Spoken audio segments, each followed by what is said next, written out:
Experience work interactions in a different and refreshing light.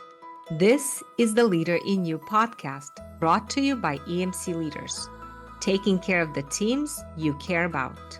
We bring the science of attachment and emotional connection with insight from the last 20 years to share how you can overcome conflict issues at work and build strong team relationships, as well as the connected culture.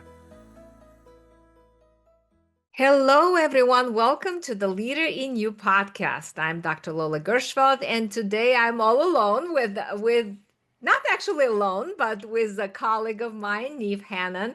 But my co-host Paulina is not able to join us today because her son is sick and she's taking care of him.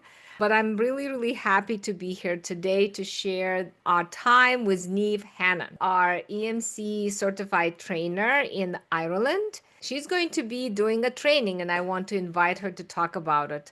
Welcome, Niamh. Thank you so much, Lola. I'm delighted to be here. Sorry that Paulina couldn't join us, but I hope her son feels better soon. Thank you so much. I want to thank everyone who listens to our podcast. You are so important to us. We love sharing this amazing, amazing process of emotional connection with you and bringing the science of attachment to you so you can create better relationships at work, be empowered on how to resolve conflicts, and really create this thriving culture where you can thrive, you can grow, and you can allow people around you to grow, because I have experienced myself this growth, this flourishment. The relationships have been changing for me over the last few years, and I have seen also when people incorporate this process into their culture, into their workplace, how they change, how the teams change, and the dynamics change. So that's what we're going to talk about today.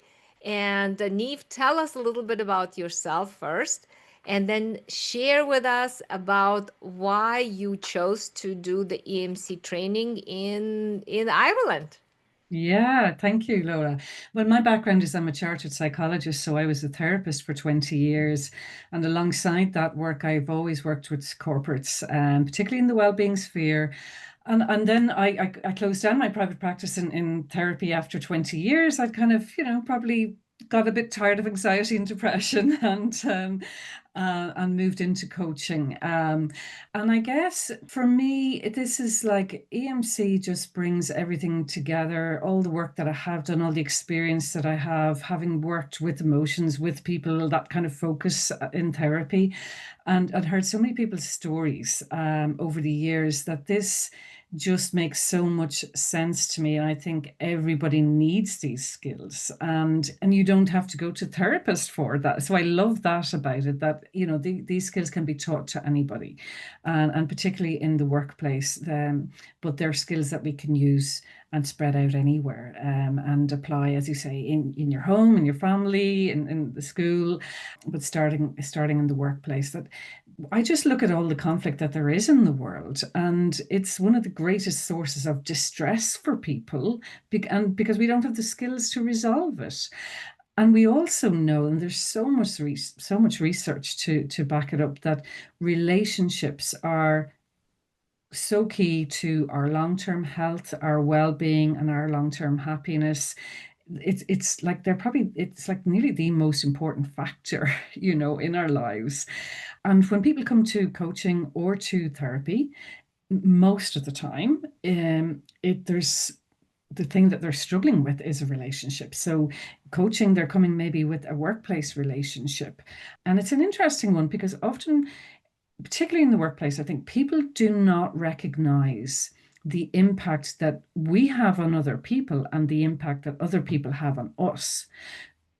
So somebody will come to me and they'll say, Niamh, I'm really struggling with often their boss, whoever they report into. They're not supporting me. I feel like they're not there for me. They don't get me. They're not interested in my ideas, or they don't appreciate all the work I'm doing, and they're feeling disconnected. And they're losing sleep over it. And they're talking about it to their friends and their partner at home, and they're stressing about it. And yet, in the same mouthful, they will tell me, but they're not important. That's not, they don't matter to me. That's just a work relationship.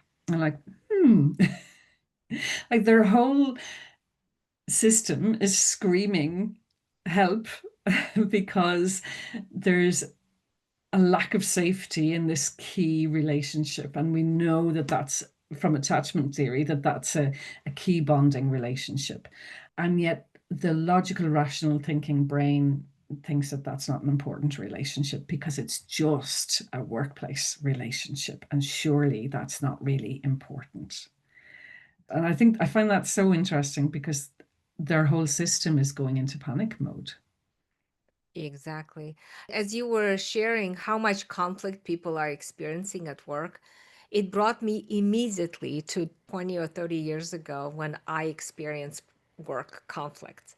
And people at level people were telling me that it's normal.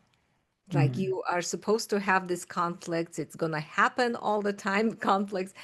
And then you get used to this idea of, oh, having conflict or people are not happy, they just leave and you just hire new people. And that's what Mm. we were doing. I mean, I remember Mm. being in the HR role, and I remember spending so much time of looking through the resumes, selecting people, interviewing them, and then taking all this time to hire this person. And then suddenly, after, I don't know, 3 months or 4 months or 6 months or even a year after, they leave or 2 years. I mean, it just was confusing to me why we have been doing all this and never in my mind. I mean, after all this time, I read all the books, not even one person has told me, wait a second, it's all about the relationship. It's about connecting. It's about repairing that relationship. And so I wish I knew how emotions played into this role of disconnections. So it's very, I, very painful for people to experience that I, helplessness in that It moment. is. It is. There's so many difficult emotions that a person experiences when they're going through this. And as you say, it is so common. It's happening like in every organization, no matter how big or how small. If somebody thinks, oh, there's no conflict in my organization, then you're deluded.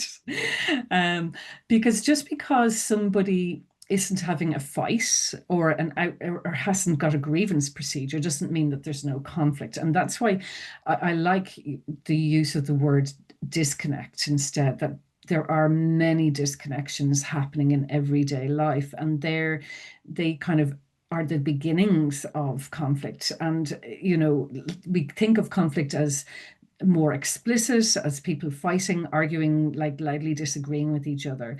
But so much in the workplace happens under the table, kind of implicitly. It can be looks, it can be facial expressions, it can be exclusion or isolation, it can be, people being forgotten about or not considered for promotion or underappreciated, or there is so many different reasons or things going on in the workplace that may not be recognized externally as conflict, and yet that's exactly what's happening. There's a disconnect, and somebody's feeling it and having the same struggles as if they were in the boxing ring with somebody.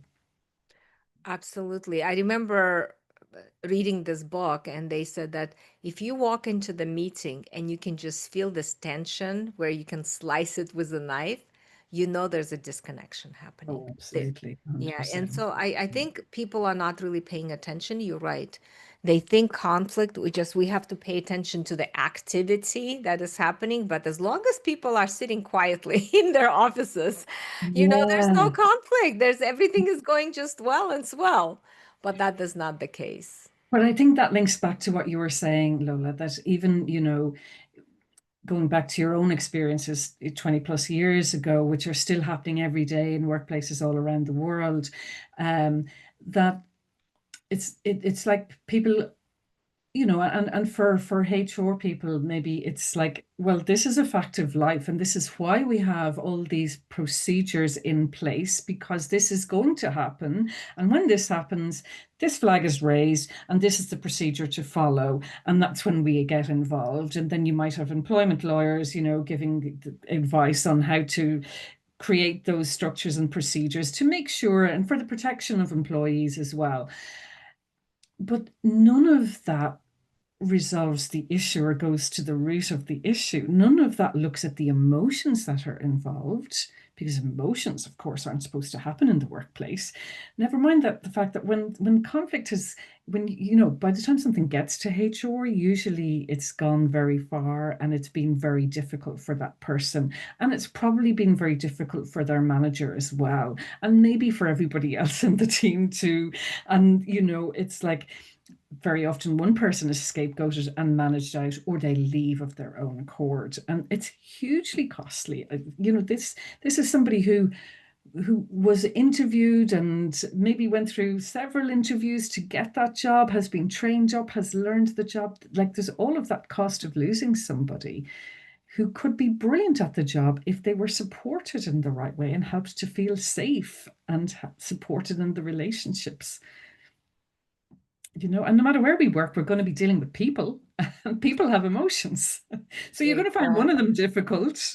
You're not going to ever get on with everybody. So, there's always going to be disconnections happening. They happen with the people that we love and marry. Yeah, exactly. I remember getting in different positions, like going from HR department, then I was promoted to the CFO, then took a position on a board level and it was interesting because at the board level, I finally recognized that we cannot get rid of somebody. So it's not as easily that you can just change a person on the board level. And what was happening is that we had these patterns.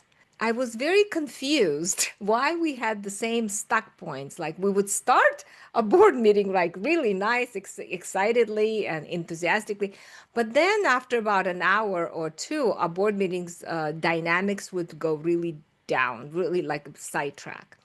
And I would run home and I would draw like who said what and how did they get triggered. And I started to see this pattern that was coming up, that one person would suddenly get aggressive and attack, and the other person would just shut down. And no matter what you can say to this person would not respond any longer. It was just, fortress of silence, so to speak. We do understand the patterns now from the attachments point of view. So talk to us, tell us about these patterns that really drive the conflict and drive the disconnection. Yeah, well, I'm kind of just recognizing there, the person that shuts down, we call that the withdrawal pattern. They're withdrawing, and they're doing that because their whole system is going into overwhelm, and it's like, oh my God, I gotta stop you, I gotta shut you down, I can't cope with this, and they're afraid of further escalation, so they want to just leave the room. And if they can't physically leave the room, they're going to just kind of psychologically leave the room, and that wall comes up. I'm not here anymore. I'm not engaging. I am not engaging. But that's like a red flag to the bull, to a bull for the other person, because it sounds like your other person in that example is the pursuer. And a pursuer is somebody who wants, like, when they notice that something wrong, it's like, there's something wrong. We need to fix it. We need to go in here. We need to talk about this. Why aren't you answering me? Why aren't you? And the more that they chase, I think of it like Pac-Man. And the pursuer is Pac-Man chasing, and the other little one is running away. So the more that they give chase, the faster the other one is running. And of course, for the pursuer, having somebody like leave the room or leave the argument or leave the discussion and not engage with them is panic inducing, because it's like, how can we have a relationship if you will not engage with me? If we can't even talk about this or sort it out, if you won't listen and you won't answer, then how can we have a relationship? And that is so threatening because of that attachment needs. When you're on a board together, you're interdependent. You depend on each other. And so we need that secure bond. And when we can feel somebody withdrawing from us and shutting down as a pursuer, that's really difficult and sends their system into panic. For the withdrawer, when they feel this pursuer Pac-Man coming after them, it's like, that's enough to shut their whole system down. And again, there's a whole lot happening in the inside. We know the amygdala is triggered for both those people. They're just on the outside, on the surface, they're having different reactions. They're different patterns of behavior, really. And And that's probably the most as typical you one. as you were talking about the Pac-Man, I remember this person's, like if I look at them as a Pac-Man, like going after the other person who is withdrawing, their teeth would grow bigger. Their whole self would go larger and their voice would go louder. So everything became a lot more aggressive as the Yeah. person would shut down and stonewall the other person anxiety, and the whole uh, demeanor would just escalate even further. And Because what each was, is triggering the other. yeah, exactly. And so it's interesting that we always look at the aggressor who is causing the problem, and they say like the withdrawer saying like, what are they doing wrong? They're just not engaging. Like there's really nothing you can do. You just leave them alone. But the problem is when you leave that alone and you don't engage, that actually does like escalates the the Pac-Man, and the other person is just withdrawing more and more to be isolated and alone. So both people are actually struggling, isolated, hurting, Yeah. suffering from that disconnection. And we did not have a productive meeting during those moments. And even Ah. afterwards, it was not a productive workplace. But it's And very hard to be around that in a group and witnessing that people step into different roles. They're involved in, there's no neutrality really when there's disconnection like that happening.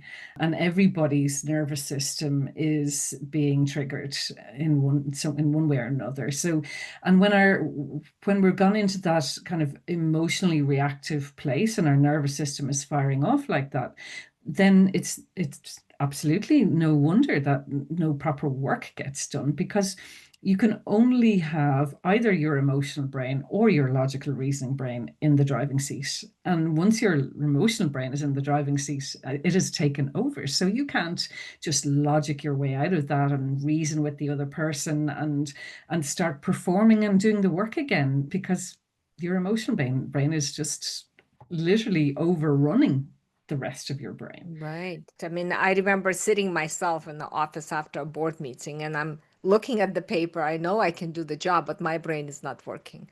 So you Mm. just sit and surf the web. You try to do like mundane work that does not require your creativity. And you yourself start to recognize that you said nervous system is heightened. So you become much more anxious going into meetings, talking to somebody, responding to the emails. You yourself start to change. And that's why I didn't realize about myself when we got into these negative patterns, that I started to lose myself. I stopped being the nice person. I stopped being patient and loving and caring. I started to be more of like this nervous wreck that constantly was like efficiency and effectiveness. That's all I care about. And that was very, very difficult because I didn't even recognize myself, and angry, being angry all the time. So that was very difficult. So let's talk about the training that is coming up, and how does the EMC process in your experience have reshaped these interactions, relationships, personal growth?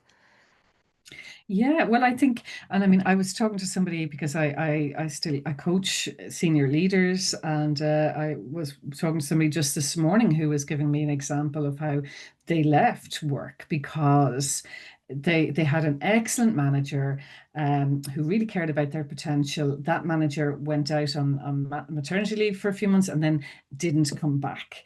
And so the person who took kind of held their position as acting boss for a period of time got the job, and they could survive this person for the maternity leave, which I think was probably between 6 months and a year, but they couldn't survive with that person much longer than that, and so they left, and that's frequently what happens. So I think it's really important that we have an alternative way. There has to be an answer, and you, Lola, have developed that answer. It's a very structured and very safe process, because when we start talking about emotions in the workplace, that immediately kind of triggers us as like, oh, that's not safe. We can't go there. But that's what I love about this. It gives us a very safe way of addressing the difficult emotions that happen, helping people to resolve. And it's like, for me, it's like learning a new language. So next week I'm training here in Ireland. I'm training a group of individuals who want to know more about this. Some are coaches, but I also have some people coming who like are HR managers or senior leaders in an organization, and they're interested in learning more about this approach. So I'm running the masterclass here in person, and then I'll run a follow-up online with them as well.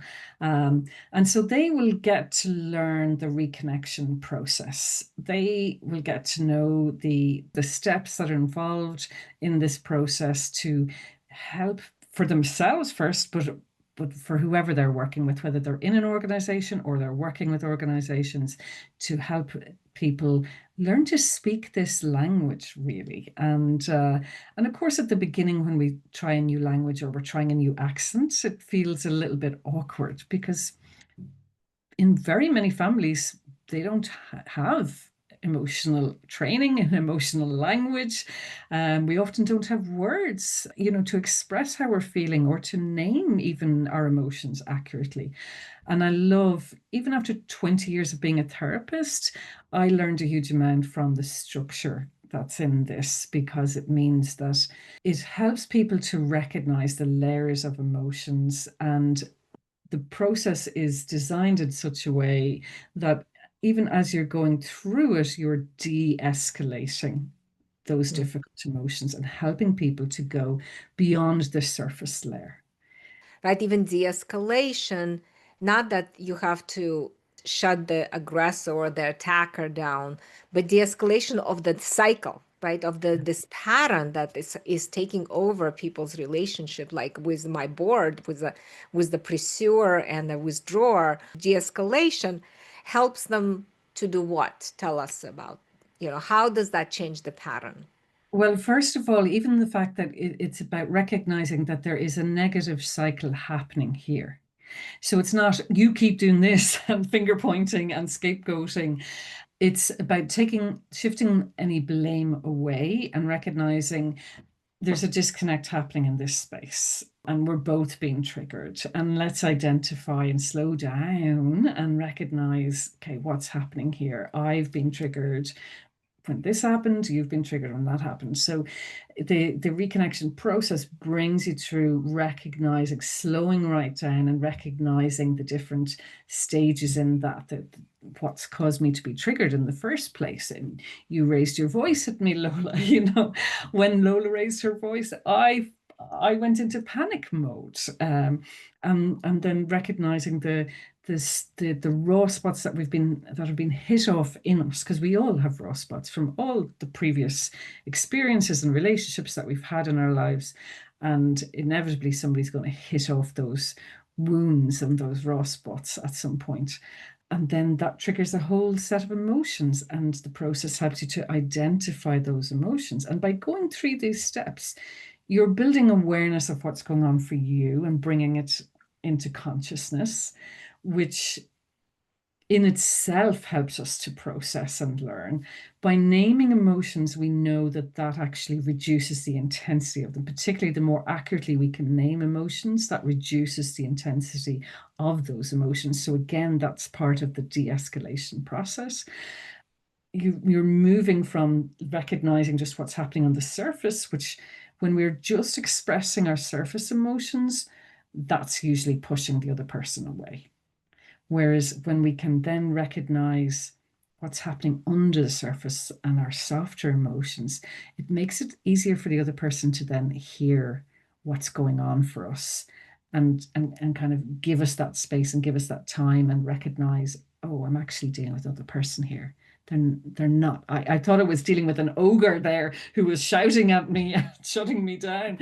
But actually, I would never have known that you were just scared, or yeah, that, or that you, to hear that, okay, all of this is happening because I matter to you too. Who knew? So it's all of that is part of the process, and it's just learning that process and slowing it right down so that the emotions can be processed as we're going through it, and then creating bonding conversations with each other, which is a very important part when after the de-escalation, helping people to reconnect. So again, it's different than I think anything else that's out there, because we know as well, even through research and statistics, that conflict has only grown in the workplace in over time.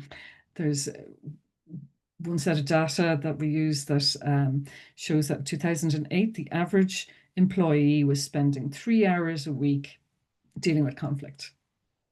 Now, in what was it, 2022, that went up to 4.2 hours per week. So even if you've only 10 employees or 10 people in your team, that's 42 hours a week. That's a full-time salary going wasted on dealing with conflict for your average employee. So that's a Very costly and exhausting, and awesome. all your health issues and well-being. As you were sharing about the organizing and going through the triggers and raw spots and emotions, what I also notice and I love about this is suddenly once you have that opportunity to organize all of that experience, internal experience, suddenly you accept and you see how what role you play, because we all play the role in creating this negative pattern, and sometimes it's so hard for us to see what we do to trigger the other person until we have the opportunity to process and to organize our internal experience. And through organizing that internal experience, we hear the other person validating, whoever is listening to us is validating and saying, like, it's normal to feel this way. I accept that you feel this way. It makes sense that you would feel this way. And then suddenly you feel at ease. You feel peaceful. You feel relaxed. And now you can say, well, this is what I say to myself when I get triggered. I have to get away, or how dare you. And then I start to behave this way. I become demanding, or I become aggressive, or I become judgmental, and then that what triggers you. And then now you are triggered and hitting the raw spots. And I think that was very revealing to me, Niamh, because to the life of me, I would never see how am I playing the role. I'm I'm the perfect. well, I'm the one who wants a conversation, and you're the one who Yeah. is shutting down. Why am I the bad guy? Why am I causing this problem? I just don't get it. I remember it took me several times, to go through the form to realize, wait a second, I actually am becoming demanding. My voice changes, my tone of voice.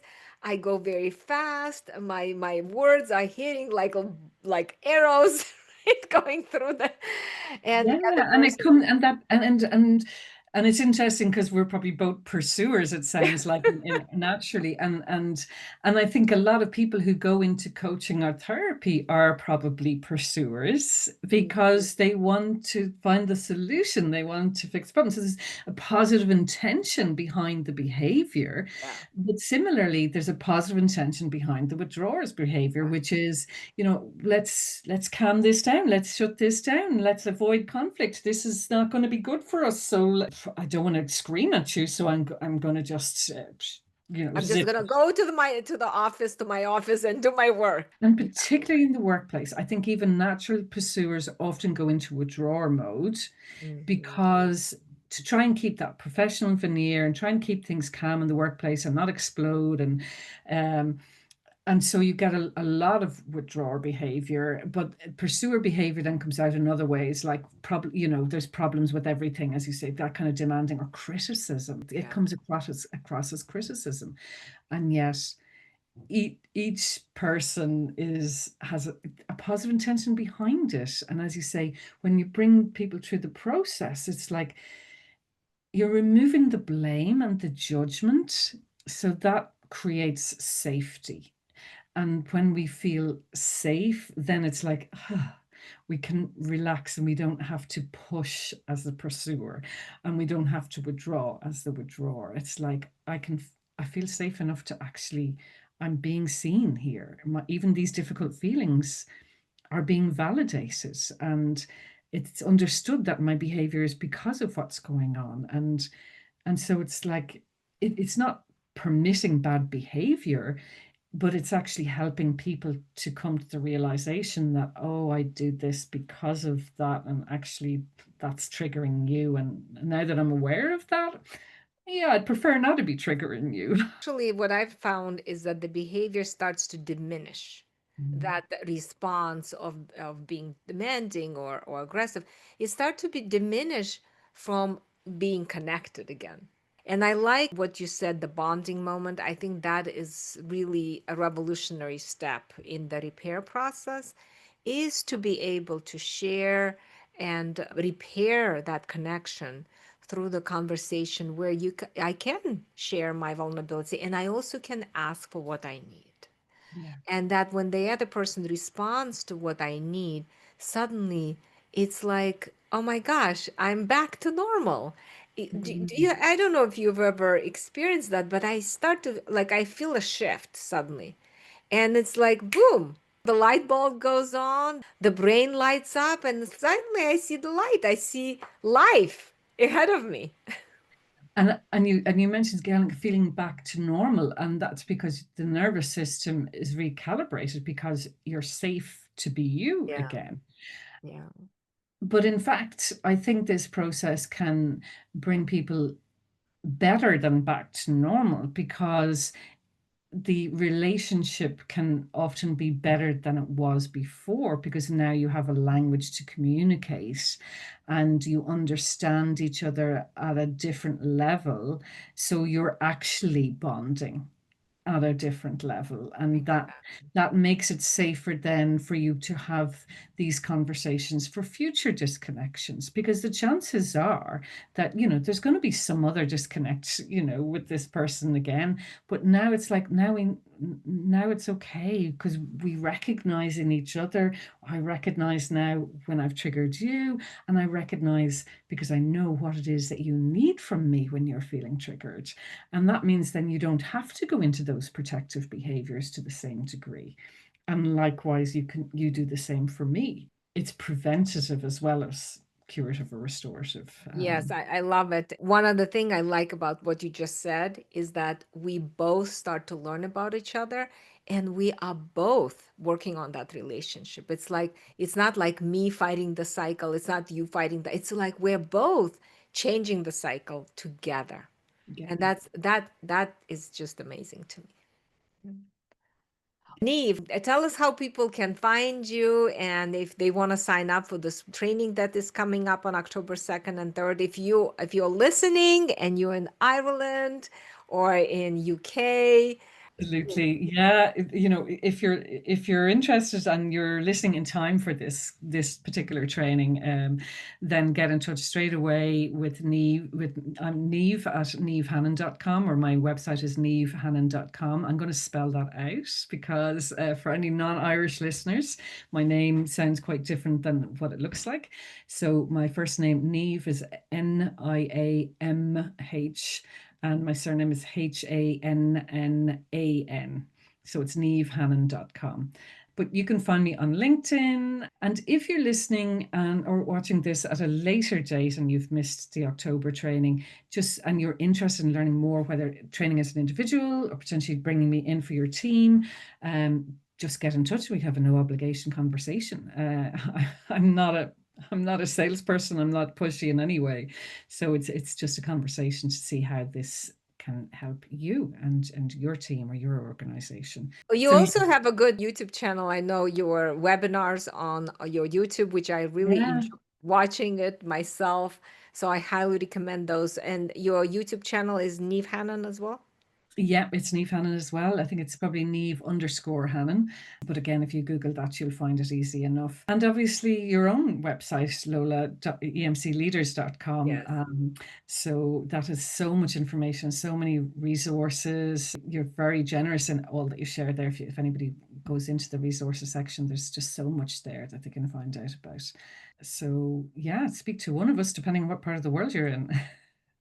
Thank you, Niamh. This was so fun. The time went so fast, I cannot believe it. But we definitely need to have you again, sharing your experience. Maybe after the training, you can come back to our podcast Delighted and to. share the Yeah, experience sure. that you had with your people. Okay. Brilliant. Thank you. Thank you so much. Thank you, everybody, for listening. This is the Leader in You podcast, and we'll see you soon. Thank you, everyone, for listening. It's a joy to share these podcasts with you. Be sure to check out our previous podcasts and subscribe to join us at our next podcast of The Leader in You, brought to you by EmC Leaders, taking care of the teams you care about. Until then, be well and be focused on your relationships. We'll see you soon.